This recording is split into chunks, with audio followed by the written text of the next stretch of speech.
Что вы знаете о природе Восточно-Казахстанской области? Какие красоты в себе хранит этот край? И каково это проехать по одной из самых живописных дорог в Казахстане? Меня зовут Ануар Нурпиисов, и я приглашаю вас отправиться со мной в приключения в ВКО, чтобы от увиденного сказать «Вау, Казахстан!».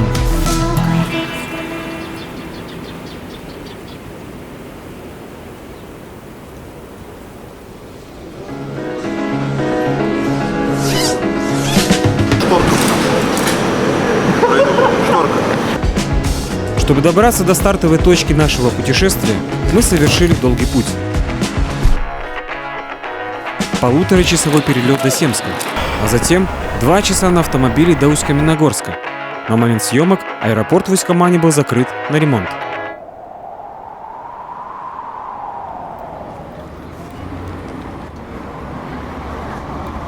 В наше очередное путешествие по Восточно-Казахстанской области мы отправились с группой туристов, таких же, как и я, влюбленных в активный отдых и природу Казахстана. Наш путь состоял из 6 дней, и за это время мы должны были проехать самые значимые туристические локации этого богатого на сюрпризы края. Но перед любым большим путешествием нужно пополнить запасы самого ценного во время пути – чистейшей воды. Чтобы стать настоящим экотуристом, вам нужно обзавестись многоразовой удобной бутылкой для воды. Иначе каждый раз путешествуя, вы будете прибавлять как минимум по одной пластиковой бутылке на свалке Казахстана. О пользе и вкусе воды из источника говорить не имеет смысла.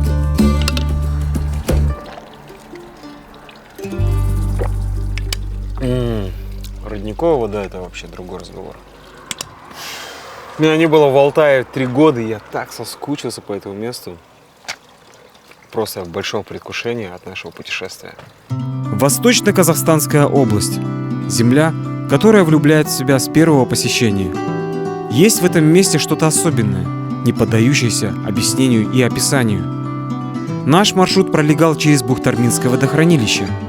А как его пересечь, если там еще не построен мост? На помощь придет паром. Паром – это судно, с помощью которого вы можете переправить личный автотранспорт с одного берега Бухтармы на другой.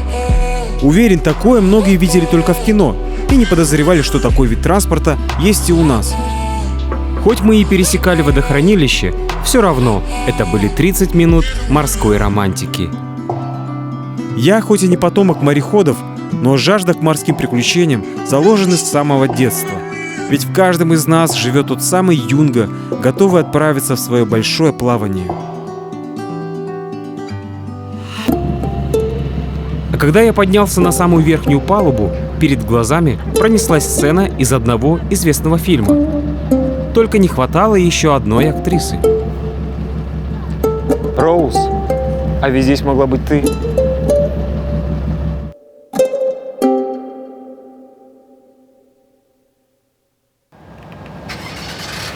Блин, не успел приехать, уже припахали.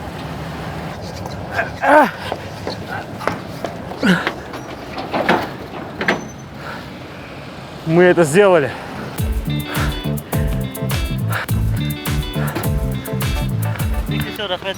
Как рахмет, братан? Их же деньги хотя бы. Говорят, рахмет на хлеб не намажешь. Еще как намажешь. Мне только что намазали с 2 сторон. Как только мы пересекли Бухтарму, мы сделали первую остановку для перекуса на берегу реки Курчум. Место для обеда прекрасное, но следы наших недобросовестных туристов повсюду. К сожалению, как и у всего, у казахстанского туризма есть своя обратная сторона. Это вездесущий мусор от туристов. Вот как они это делают, а? То есть человек здесь стоял, пил свой напиток и такой: как же красиво в моей стране. Я люблю тебя, Казахстан. Ну как вы это делаете, а? Как? Объясните. О, да тут целый флешмоб был любителей нашей страны. Придется приехать сюда отдельно и провести субботник. Надо попробовать на практике реализовать теорию разбитых окон. Все нафиг вычистить, чтобы люди уже не сорились здесь. Только так.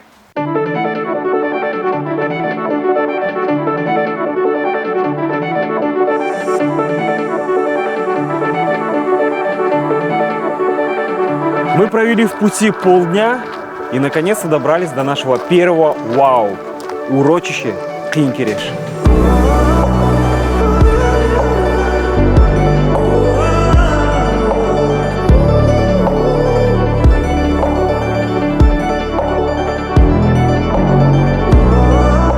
Урочище Киин-Кереш состоит из красных глинистых отложений и формирует уникальный инопланетный пейзаж. Эти места формировались миллионы лет благодаря воздействию солнца, ветра и воды.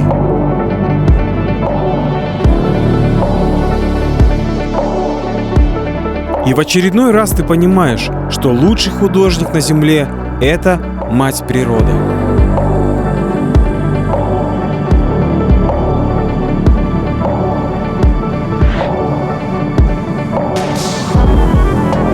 Место это очень напоминает горы Актау в национальном парке Алтын-Эмель, но как будто в миниатюре.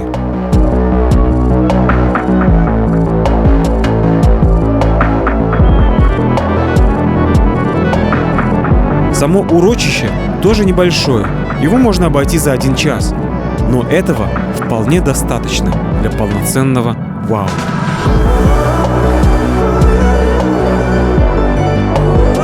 В 2025 году Илон Маск планирует отправить первых людей на Марс с целью колонизации Красной планеты. И если все пройдет успешно, то люди смогут совершать космические путешествия на Марс. А если для этого нам нужно будет оформлять межпланетные туристические визы, то место для посольства Марса на Земле мы уже нашли. Мы приехали на второй вау, это мыс Шекельмес. Но чтобы вау был настоящим вау, нужно забраться наверх и проводить закат сегодняшнего дня. Успеваем ли солнце увидеть, что здесь происходит? Просто Марс.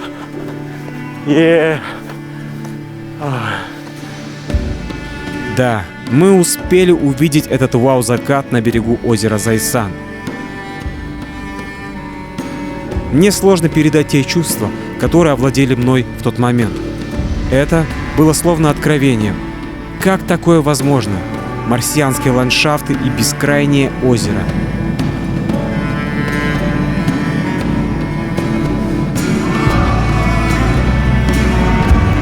Вам сейчас не видно моих слез, но на самом деле моя душа сейчас плачет от увиденной красоты и от осознания того, что я являюсь частью этой страны. Это мой Казахстан, такой же, как и ваш. В такие моменты я искренне радуюсь тому, что еще столько мест в Казахстане мне предстоит открыть для себя, ну и для вас, мои дорогие зрители.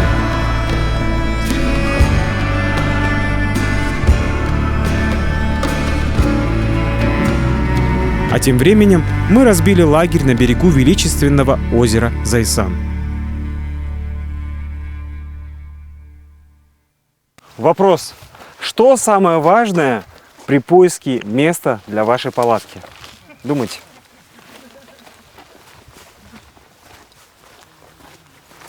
Правильный ответ – поставить так, чтобы утром, открывая палатку, вы насладились потрясающим видом.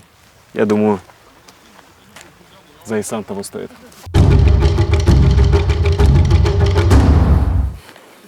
Что-то мне не сказала. Я шутку не поняла. Да.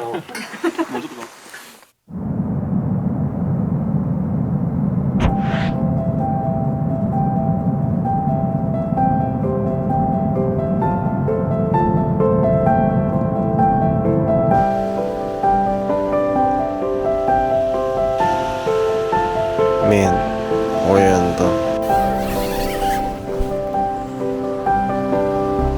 Утро. Самое важное время суток. Как встретишь его, так и проведешь весь день.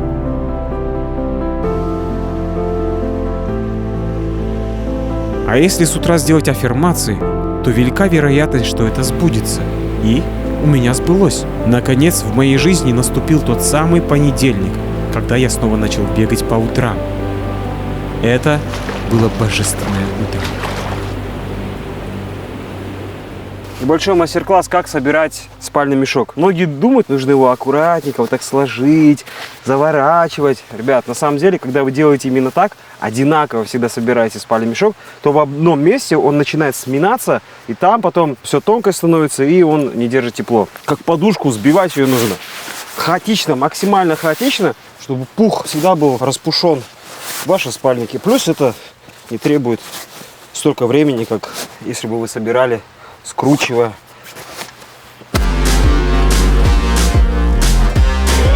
Сразу после завтрака мы отправились дальше.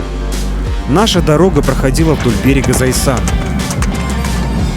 По пути мы заехали на небольшое кладбище кораблей. В этом озере всегда был развит рыбный промысел. Мы ехали четко по расписанию, но на наших дорогах всегда нужно быть готовым к сюрпризам. У нас по дороге произошло небольшое ЧП. Вырвало какую-то тягу на нашем прицепе и начало жевать резину. Но благо мы вовремя это заметили и оказались в 200 метрах от ближайшего СТО, где нам сейчас будут это все чинить с помощью сварки.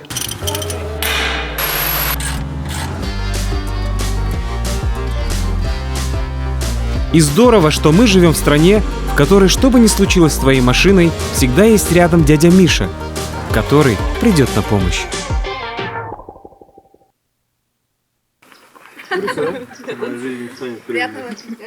Импровизированный спот по поеданию арбуза.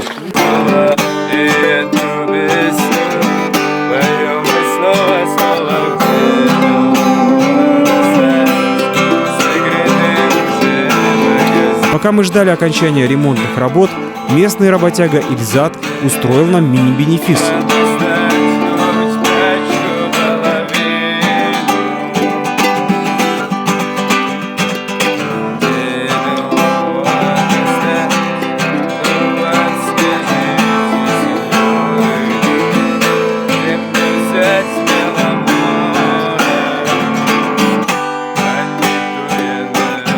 Такого сервиса я не припомню даже в городских автосалонах. Дядя Миша, благодарим вас, вашу команду.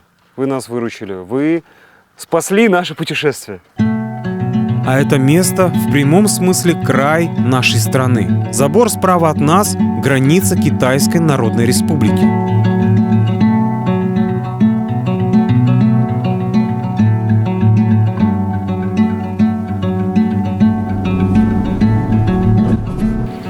А тем временем мы подъехали к самому живописному селу Казахстана – Урунхайка. Это село с недавних пор притягивает тысячи туристов, а причина тому – невероятное по красоте озеро Маркаколь.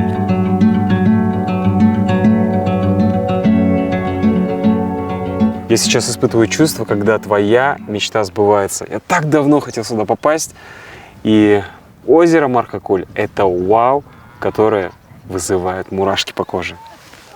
К озеру мы вернемся утром, а пока разместимся в местном гостевом доме. Чекин.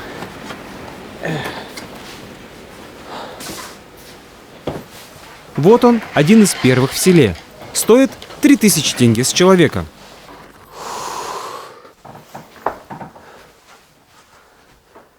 Мой райдер выполнен. Леопардовые покрывала.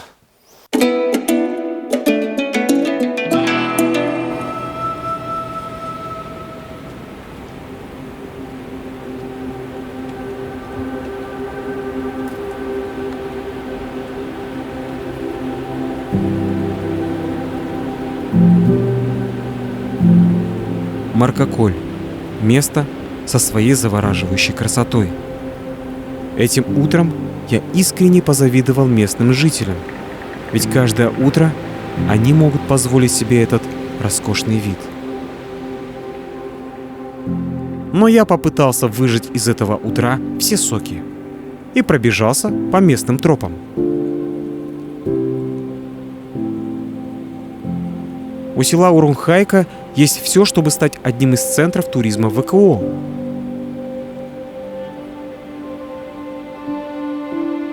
Туризм в этом месте начал активно развиваться 2-3 года назад.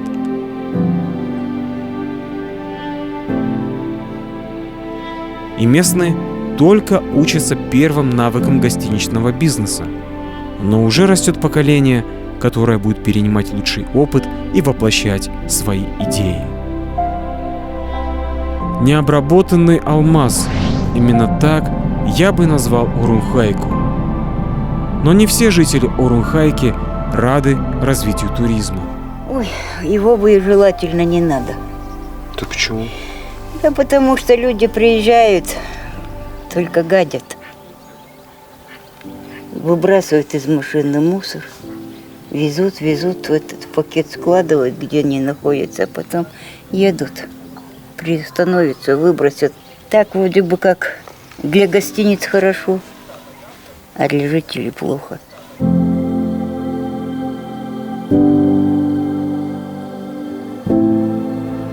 Меня порой одолевают сомнения. Нужно ли нам продвигать туризм, пока у нас люди элементарно не готовы за собой увозить свой же мусор? Но я верю, что чистоплотности может научиться каждый человек.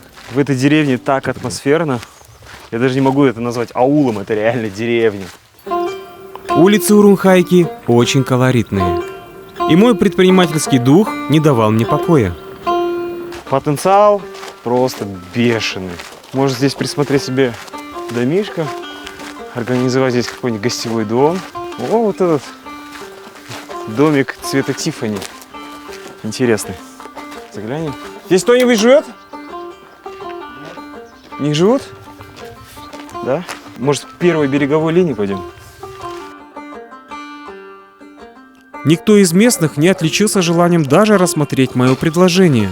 Дом не продаете случайно? За 5 миллионов тенге. 10 миллионов. Но все же одно предложение о сделке я нашел. За сколько продаете? 16 миллионов. 16 миллионов? Заходи, посмотрите. Пойдемте посмотрим. Территорию посмотрите. Ага. С вами проект по домам. И сегодня мы в гостях у Тулигена Айтказина.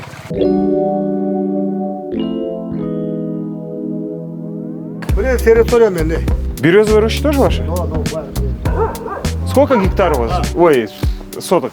Ой, я забыл. Блин, ремонт делаем, видишь, утепляем. Пусть астында. Локация у дома отличная. 200 метров от берега. Как вы будете гостевой дом делать здесь? Не, сатан. А, вы сейчас ремонт делаете, чтобы потом продать? Продавать, но. Цену набиваете, короче, да? Сен өзің жалғыз кіресе болды. Жоқ, оператормен кіреміз ғой. А бұдарға не керек ол? Түсіреді ғой. Поймем вообще, что у вас там 16 миллионов стоит. 20 миллион деп отыр, блин. Только я так и не понял, почему после того, как я переступил порог, цена на дом поднялась на 4 миллиона тенге. Вы сами, да, дизайном занимались, Ага? У меня сын, сыноха. Это спальня. Пол тройной, потолок тоже. Тройной потолок. Я даже о таком и не мечтал. И сколько комнат? 6 комнат? Баня есть? Баня есть. 20 миллионов, не знаю. По-моему, too much. А, что, 20 миллионов конечная стоимость? Конечно. Если на территории построите аквадискотеку, то за 20 миллионов возьмем. Какую дискотеку? Аквадискотеку. Вы что, не знаете?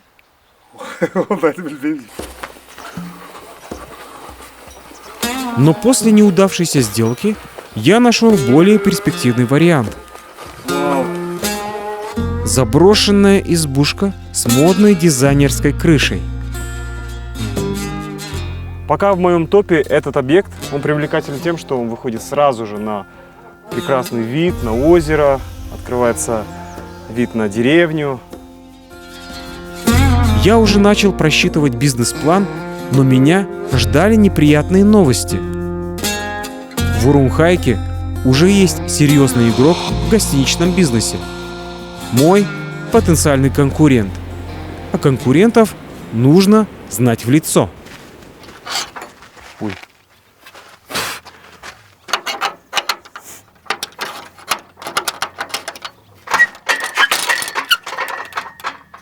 Я уже знаю их слабое место. Я под видом туриста отправился узнать, как обстоят дела у соседей. Классно, классно. Ну, можно круче. Стоит признать, расположение у них шикарное, да и качество отделки достойное. Но я не мог понять, а где же отдыхающие? Или кто-то из администрации?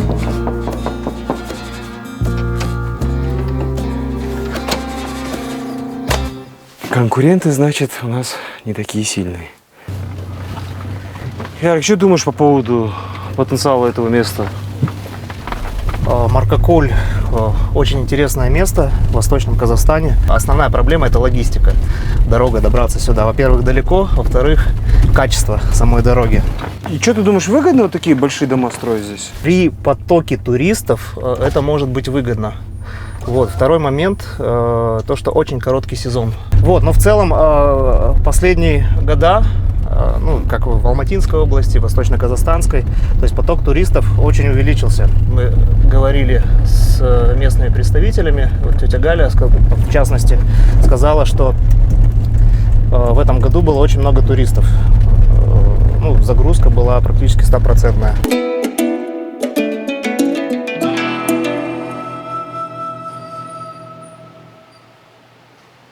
А чтобы совершить наш путь с озера Маркоколь до следующей локации, мы отправились по дороге, которую построили более 100 лет назад пленные австрийцы после Первой мировой войны. Эта дорога имела стратегическую задачу – связать Маркоколь и Катон-Карагай.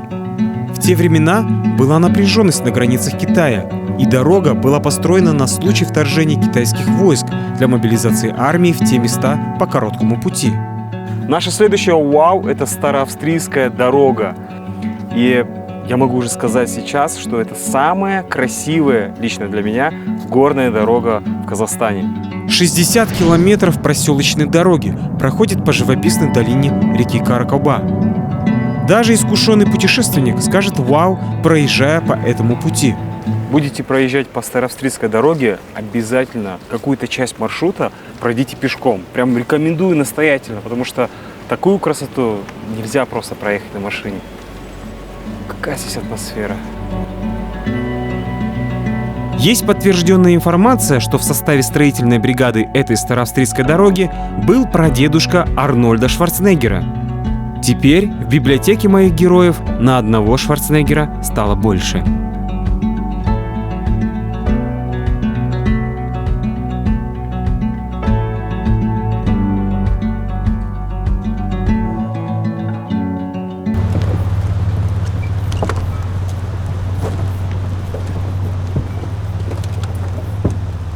Мы остановились на привал, чтобы пообедать в этом прекрасном месте. Но первое, что я делаю при виде реки и после утомительной дороги, это... Вау!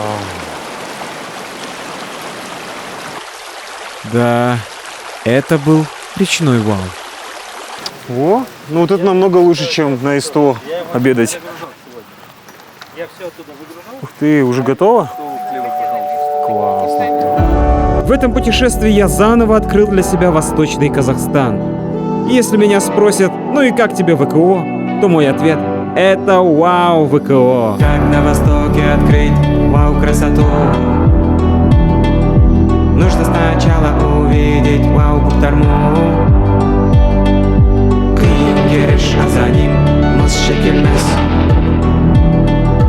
Это объяснить мүмкін емес. Вау ВКО, это Алтай. Реки, горы, озера, удивительный край. Клингериш, а за ним Мосшекельмес. Это объяснить мүмкін емес. Объяснить мүмкін емес. На Маркоколь от меня ушла суета. Староавстрийской дороги добрался туда. Шварценеггердің арқасында. На перевале бурхат в душе зацвело. Ведь я тогда осознал, каково ВКО. Вау ВКО, это Алтай. Реки, горы, озера, удивительный край. Вау Маркоколь, вау перевал, сказочный лес. Это объяснить мүмкін емес. Мүмкін емес.